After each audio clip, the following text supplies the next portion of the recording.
नमस्कार, माय उपचार में आपका स्वागत है। मैं doctor Shailendra Kumar Goyal, urologist, sexologist, kidney transplant surgeon और रोबोटिक सर्जन हूँ। आज मैं आपको मास्टरबेशन के बारे में बताना चाहूँगा। मास्टरबेशन एक बहुत कॉमन समस्या है और इसके साथ बहुत सारी भ्रांतियाँ जुड़ी होती हैं और बहुत सारे युवा लोग इससे प्रभावित रहते हैं।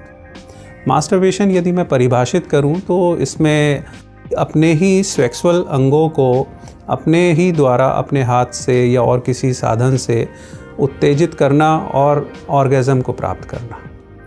मेल लोगों के लिए कॉमन होता है कि उनका जो सेक्सुअल ऑर्गन पेनिस है उसको वो अपने हाथ द्वारा स्ट्रोक्स लगाते हैं फॉरवर्ड और बैकवर्ड मूवमेंट्स में, या बिस्तर पर लेटकर तकियों के साथ या बेड के साथ उसको आप रब करते हैं, तब आपको सेक्सुअल ग्रेटिफिकेशन मिलता है और आप अपनी चरम सीमा या ऑर्गेज़म पे पहुंचते हैं और इजैकुलेट भी करते हैं, सीमन बाहर निकलता है। फीमेल्स में भी यही प्रक्रिया होती है। उसमें वो अपना उंगलियों द्वारा या हाथ द्वारा अपने क्लाइटोरिस को और अपने जननांगों को वो उत्तेजित करते हैं और क्लाइटोरिस को ऊपर नीचे उत्तेजित करने से उन्हें सेक्सुअल चरम सीमा का आनंद मिलता है, या अपने वो स्तन या ब्रेस्ट से खेलते हैं। अभी आगे मैं इस समस्या से संबंधित आपको और सुझाव अभी बताऊंगा, लेकिन मैं आपको बताना चाहूँगा, यदि आपने हमारा चैनल सब्सक्राइब नहीं किया है तो माय उपचार का यूट्यूब चैनल आप सब्सक्राइब करें और अपने दोस्तों के साथ व्हाट्सएप पे इसको शेयर करें। और मैं चाहूँगा कि ये वीडियो आप एंड तक देखें जिससे पूरी जानकारी आपको मिले। मास्टरबेशन एक नॉर्मल स्वाभाविक प्रक्रिया है। जिन लोगों की शादी नहीं हुई और जिन लोगों के कोई सेक्सुअल पार्टनर नहीं है तो वो मास्टरबेट करते हैं। मास्टरबेशन के बारे में कहा जाता है कि ऑलमोस्ट 99% लोग मास्टरबेशन करते हैं, लेकिन 100% लोग डिनाई करते हैं। कोई कहता नहीं है कि मैं करता हूँ। और मास्टरबेशन से कोई प्रॉब्लम नहीं होती। मास्टरबेशन के साथ बहुत सारे मिसकंसेप्शन हैं। यदि हम मिसकंसेप्शन की बात करें कि मास्टरबेशन से हमारा वीर्य लॉस होता है, और वीर्य एक जीवन का एक अर्क है और जीवन का एक वाइटलिटी का सोर्स है। और सीमन जो बनता है कि यदि हम कहें कि 40 मील से जाके एक खून की एक बूंद बनती है, 40 बूंद खून से एक मैरो रज्जू बनती है और 40 बूंद रज्जू से एक वीर्य बनता है, और हम अपना वीर्य निकालते हैं तो हमारी बॉडी में कहीं ना कहीं वाइटलिटी या हमारी शरीर की ताकत जा रही है, और इस ताकत को जाने से हमें लगता है कि हमें कमज़ोरी आ रही है। दूसरा एक और है कि हम मास्टरबेट करते हैं तो हमारे हाथ की लकीरें पेनिस पे जाती हैं और उसकी वजह से पेनिस के ऊपर वेंस प्रोमिनेंट हो जाती हैं और उसकी नसें ख़राब हो जाती हैं।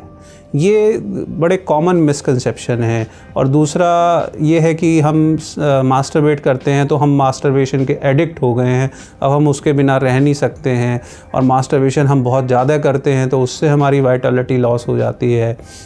मास्टरबेशन करने में हमारी नसें ख़राब हो रही हैं, और शादी से पहले यदि हम ये कर रहे हैं तो हम कुछ पाप कर रहे हैं। तो ये सब मिसकंसेप्शन है। दूसरी बात ये कहती है कि पेशेंट हमारे पास जो आते हैं वो कहते हैं नहीं सर, हमें तो प्रॉब्लम हो रही है, हमें तो कमज़ोरी हो रही है, आप कह रहे हैं मिसकंसेप्शन है। ये जो कमज़ोरी हो रही है ये इस वजह से हो रही है क्योंकि हम उसको समझ रहे हैं कि हमने कुछ गलत किया। It is the syndrome, masturbation syndrome, कि जो हम काम कर रहे हैं उसको यदि हम समझते हैं कि ये गलत काम है तो हमारी बॉडी उस तरीके से रिएक्ट करती है।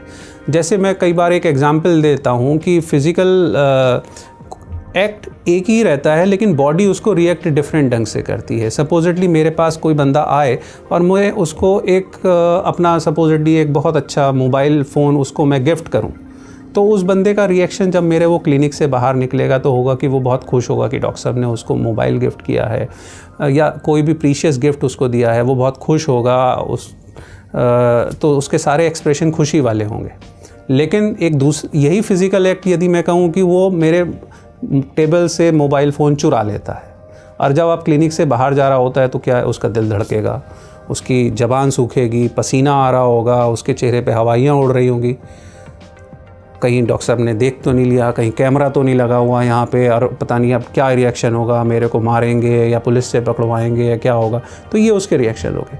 फिज़िकल एक्शन क्या हुआ कि मोबाइल मेरे पास से उसके पास गया, बट एक में खुशी है और एक में सिन है, पाप है। तो बॉडी का रिएक्शन, सांस फूलना, घबराना, हार्ट का, दिल का धड़कना, पैल्पिटेशन होना, तो बॉडी कैसे रिएक्ट करती है ये हम सोचते हैं कि हम जैसे सोचते हैं उस एक्ट को है।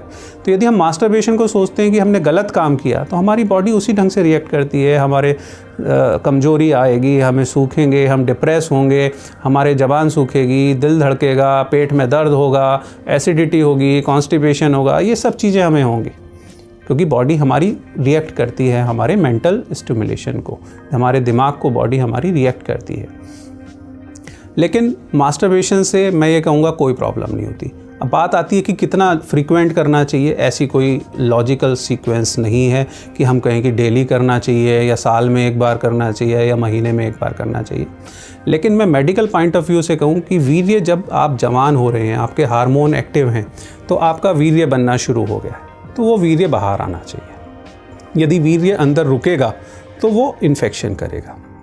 तो वीर्य बाहर आने के, जो शादीशुदा लोग नहीं हैं, जो शादीशुदा हैं वो सेक्स कर रहे हैं, उनका वीर्य वैसे निकल जाता है। और जो शादीशुदा नहीं है तो उनके लिए जो नॉर्मल कॉमन थिंग है वो मास्टरबेशन है। मास्टरबेशन से वीर्य निकलना चाहिए, और नहीं निकलता है तो नाइटफॉल में निकल जाता है, या नहीं फिर तो यूरिन के साथ मिक्स होकर आता है, जिसको हम धात कह देते हैं। तो वीर्य निकलना ज़रूरी है, क्योंकि वीर्य जो बन रहा है वो नहीं निकलेगा तो अंदर वो प्रोस्टेट ग्लैंड में इकट्ठा होगा और वो वहाँ पे इन्फेक्शन करेगा।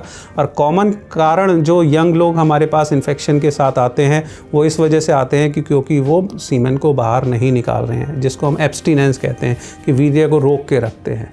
अच्छा, दूसरा कहते हैं मास्टरबेशन से वीर्य पतला हो जाता है। एक तो मेडिकली ये सब कोई टर्म्स नहीं है कि वीर्य गाढ़ा होना चाहिए, पतला होना चाहिए। ये पतला और गाढ़ा जैसी ये धारणाएं पता नहीं कहाँ से जनरेट होती हैं कि वीर्य गाढ़ा नहीं हुआ तो हमारे बच्चे नहीं होंगे, या कहीं ना कहीं ये स्पर्म काउंट से रिलेटेड है।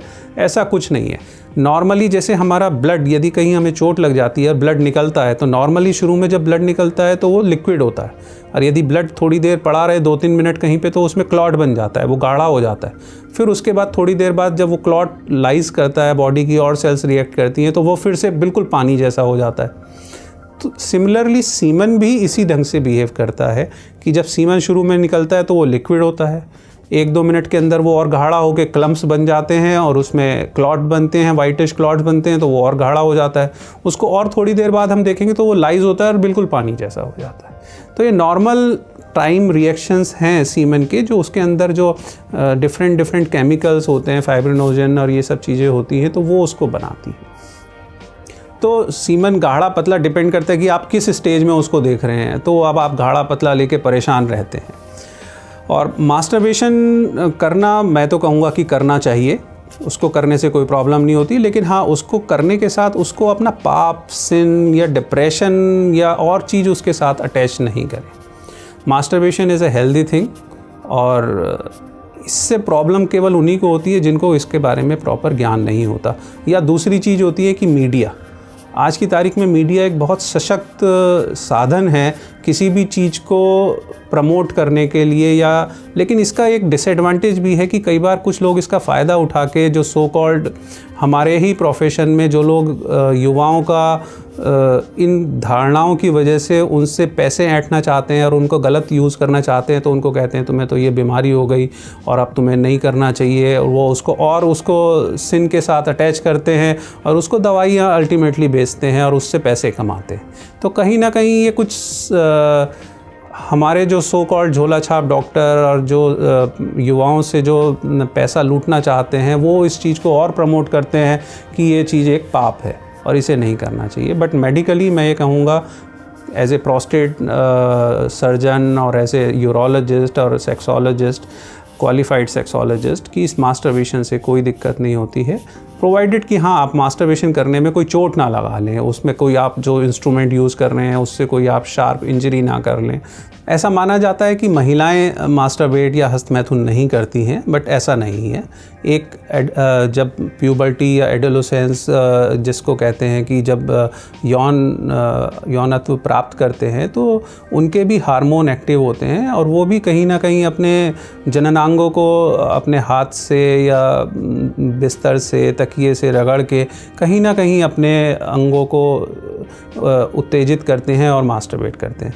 यदि हम कहें कि इवन बचपन में जब बच्चा 1-2 साल का होता है, यदि आप उसको लगातार यदि आप देखें तो उसका 60-70% समय अपने जननांगों से खेलने में निकलता है।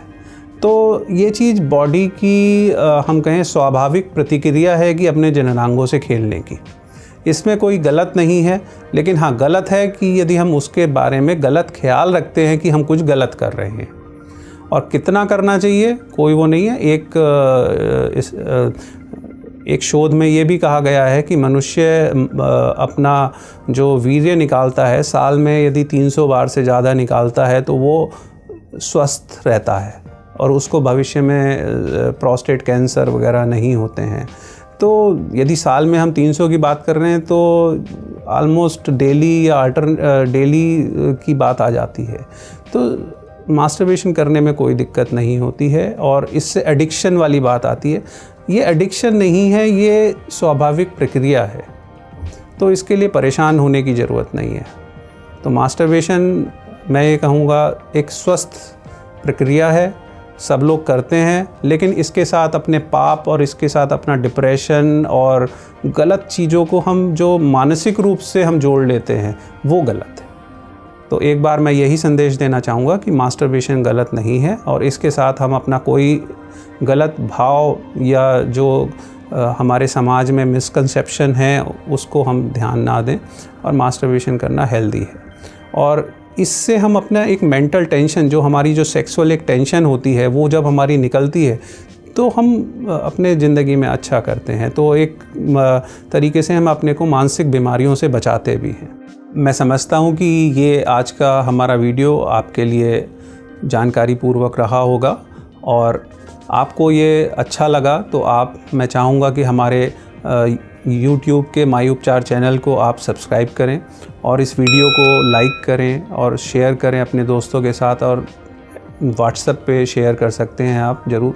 और आपके कोई कमेंट हैं या आप कुछ पूछना चाहते हैं तो आप अपने कमेंट बॉक्स में हमें लिख कर भेजें, हम उसका जवाब देंगे। धन्यवाद।